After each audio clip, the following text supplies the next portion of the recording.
Sports Matters TV, bringing the sports home. Hey guys, welcome to Sports Matters TV. I'm in Cork. This lovely lady next to me is, you're up the north, I believe. Myla, how's things with you? All is well? Yeah, all good, yeah. Just adjusting to this new life. What about you? Yes, same. It's crazy times. We had so many trips planned that we had to postpone and stuff, but we're getting there. At least we're safe. That's the main thing. Yeah, that's it, yeah. Now, we've seen pretty much, the wrestling world has come to a bit of a halt.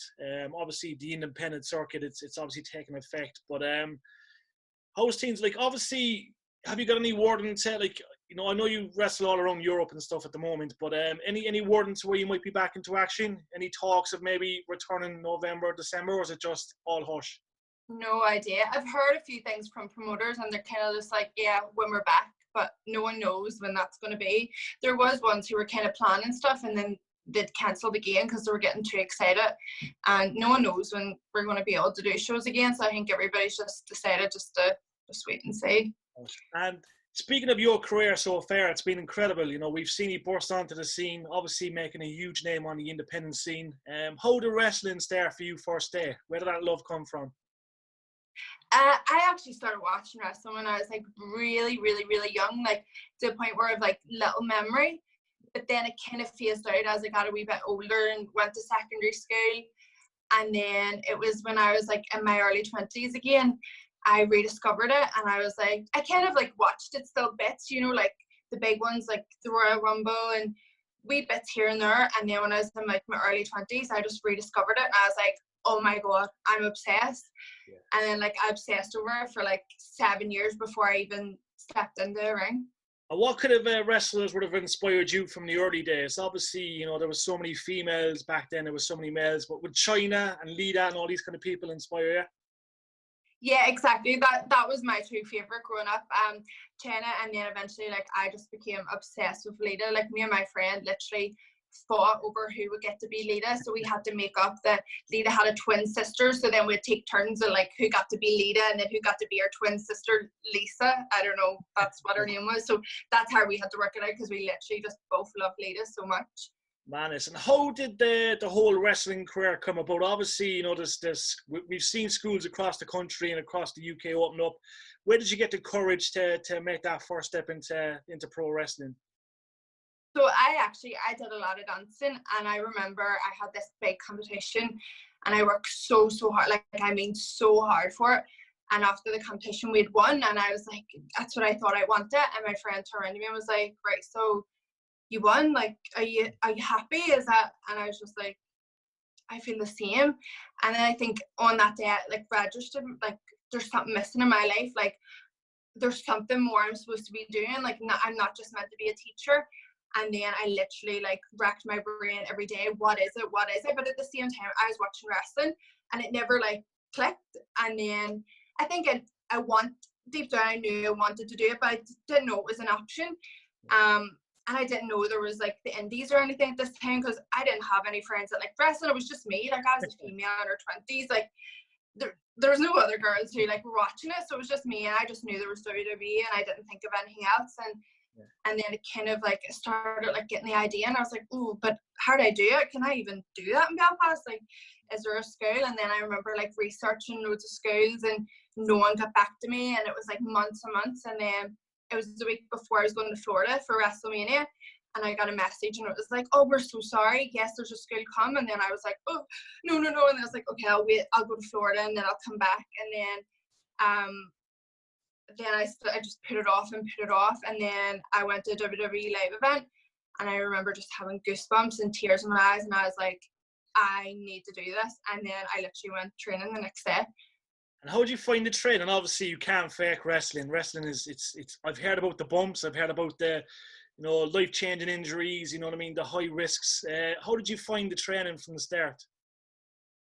I actually thought like picking up movements was easy. I think because of dancing I had the coordination, like I knew kind of how to pick up moves, but it was like the selling and being aggressive, and I was just like this timid wee girl, and I was like people were hitting me, and I was just like that was the bit that took me the longest to kind of break out of. I never really had like fear. I was doing like, I remember I was like one of the first people to go on the top rope. Like stuff like that never really fazed me. So I was never really afraid or anything, but the bumps and taking hits, they are sore than what you probably would think. Like I remember going in thinking this is fake, chair shots are fake, WWE have magic chairs that don't even touch because they have all this money. Surely it doesn't hurt. And then when you join, you soon find out that it very much does hurt. And we had Sadie Gibbs from All Elite Wrestling on last week, and she's got a huge fitness background as well, and I think she was she's done gymnastics. Do you think the whole dancing background is going to help you to not get injured? Obviously, to stretch, how to adjust your body and stuff. Do you think that could be something that will benefit you in the long run? I hope so. I think because I have that coaching side to me as well, I know to kind of like have that brain on and be like, right, don't do any silly, like. And I remember I did have like a wee tiny back injury, and I went to a fortune teller, and I don't really believe in all that, but I don't know if I do. But she says to me, see, if you don't start stretching your back, you're going to have a bad back injury. And then right there and then I was like, right. And I consistently did my stretching and my yoga. So I'm very lucky that I've never had any injuries. I've never broken a bone. So hopefully that dance teacher said, keeps me right. Definitely. And speaking of your your road to success, you're obviously flying. We've seen you. I think you were in Cork as well a couple of months back, weren't you? I think you come down to Phoenix Wrestling. What's it like to wrestle around the country? And obviously, I think you were in Italy as well a while back, weren't you? Yeah. I was in Cork just before Christmas. Or I wrestled Raven. It's really good because I love being able to go all around the country and seeing like the different parts of Ireland, and then obviously you get to wrestle all the different girls. And I think I've checked off pretty much most of the girls in Ireland, bar like maybe 3, which is probably the 3 bigger ones: Valkyrie, Katie Hartley, and Sessions. So they're the only 3 girls that I believe I haven't wrestled in Ireland. So they're the ones that I'm kind of hoping for. They're the ones you're gunning for. And we've seen Aoife Valkyrie obviously join NXT UK. Obviously that's the road you want to take. We're hearing stuff already that you're being watched. Obviously Ring of Honor, AEW, WWE, they're all watching. Obviously that's the road you want to take and go down them steps as well. Yeah, of course. Like when I came into wrestling, I never had that. I just want to do a few shows and have a bit of fun. I was like, I want to be a wrestler. Like, so I came in like game face on straight away, and I was like training gym. Like I always had that mentality that that's what I want to do. So fingers crossed it comes about one day.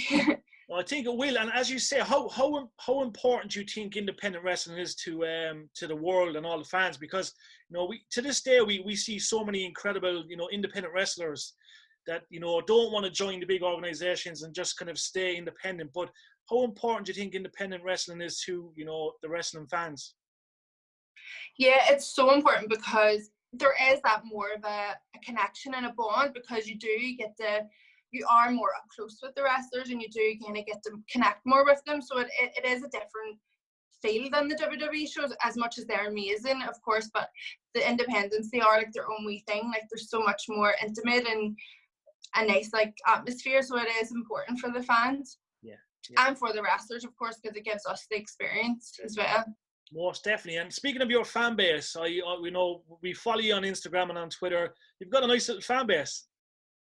Yeah, it's starting to build up. So it's quite nice to see that there's some people that are starting to care. So it's lovely. Definitely. And speaking of OTT, over the top wrestling, can we see you perhaps, make some noise there? Obviously, they're a big company in Ireland. We know. I think Valkyrie still kind of does some stuff there. Obviously, Martina Seshmat does stuff, and Katie Harvey's back to her best. Obviously, she had a bad injury, but thankfully she's back. Do you reckon we could see her maybe chase the OTT women's title at some stage in the near future? I hope so. I'm hoping when all this madness ends, that I would like to say this year, my goal is to be on OTT, but you just don't know with all this madness. So whenever we get back to the outside world, like I for sure wanna aim to get on OTT. Definitely, yeah. Definitely. And speaking of goals, Myla, like do you have any, like obviously sometimes we don't share our goals, but you obviously have big goals set throughout the year next year. Like, have you visioned yourself being, maybe in WWE next year or maybe the year after? Yeah, for sure. Like, I'm just taking this time now to get myself as ready and prepared as I can. Like, of course, I don't have a ring, but I do have a gym in my house. I'm very lucky that I have that, and I have judo mats outside, which isn't a ring, but it's as close as I'm going to get for now. So I'm just trying to use this time to be the best wrestler that I can be, so that them dreams can come true. Definitely. And last of all, we have to ask you, like, there's so many amazing girls to this day that enter the wrestling schools quite young, and they want to learn the ropes, following your footsteps and all that kind of stuff. What advice can you give them when they enter them doors? Obviously, it's tough. Not to be afraid, because for sure when you go in, you're like, oh my God, I'm so scared, I don't want to do a role, but like, everybody's on the same boat and everybody's learning, and no one's judging you. So don't be afraid, and just go in and work hard and make the most of it, and ask questions. I always ask questions, and I'm like, oh my God, my coach is going to kill me. But then my coach was like, I'm so happy you asked so many questions. And I'm like, really? I feel like a flipping melter.